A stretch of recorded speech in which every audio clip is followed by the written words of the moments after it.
Yes. I was going to ask about the diversity that's represented in the Pioneer Museum of all the different groups that came to Valley for the American Dream.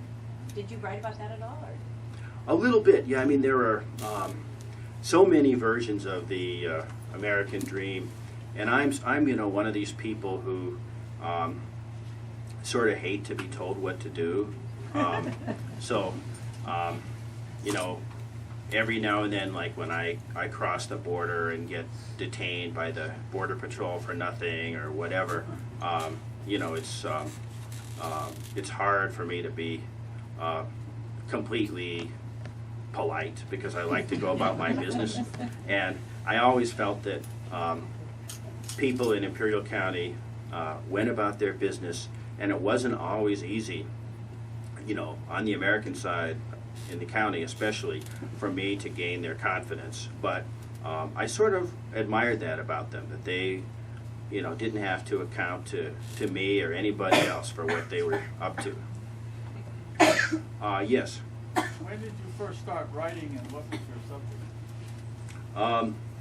I first started photographing in '97 and writing in '99, and the first real chapter was I went out for a ride along with the Border Patrol in the nighttime when they were chasing illegal aliens, and it was really, really interesting, I have to say. And then I started thinking, okay, so this place is like a paradise in a way for these people who are trying to cross illegally. They want to be here, and yet to an outsider's eyes, you look around and you see what's here except heat and hard work.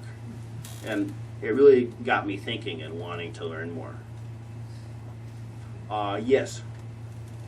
What do you think about the situation in the Baja and all of the drug and warring activity that's going on? And is it affected what you've seen or your research? That's right. Read the book or Well, in general, what I'd say is that, you know, there's a chapter about Imperial County during Prohibition, and a lot of us might agree that Prohibition wasn't the greatest idea, that all the business just moved to Mexicali.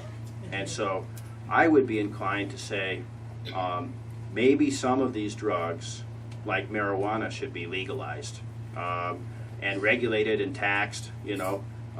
Let the state of California make some money and take the wind out of the drug cartel sales. But I can't really see doing that with meth or some of these other more dangerous drugs. Yes?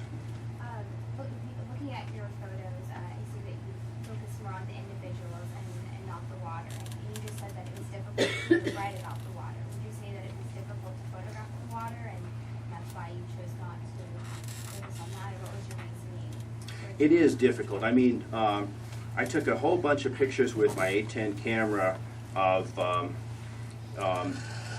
the New River at various stages, and I have a lot of pictures of the Salton Sea, but somehow that's something that if you take a picture of a little piece of it, it looks like nothing. It's really, really difficult, at least for me, to make a good picture.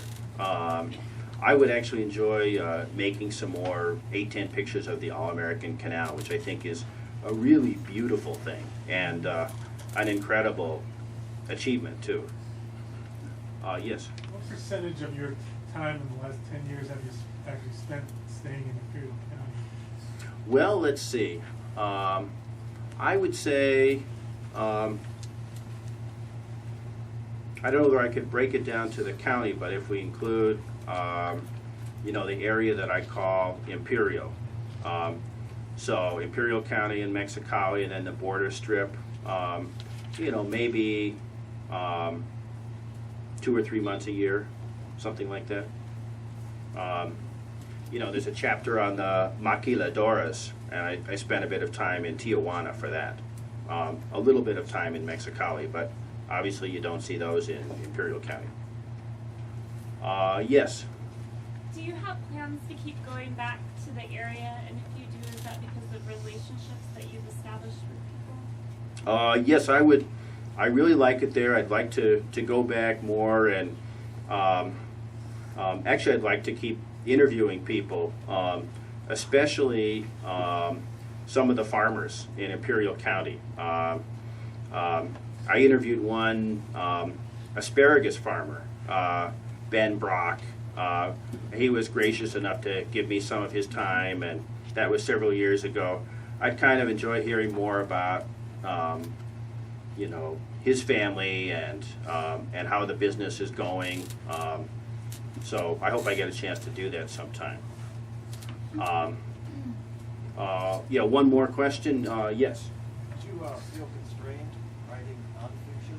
And if I can have a follow-up, did the story present itself to you, or do you feel like you had to work hard to make a story out of it? I think it's really hard writing fiction about something that you don't know. And I knew that I didn't know anything about Imperial County and the Mexicali Valley when I started. So if I had tried to write fiction about it, I would have fallen flat on my face. So I figured, now I know enough if I want to write a couple short stories. If I wanted to write a novel, I might have to put in a lot more years. Thank you very much, and I'll sign books so you can chat with you more if you like.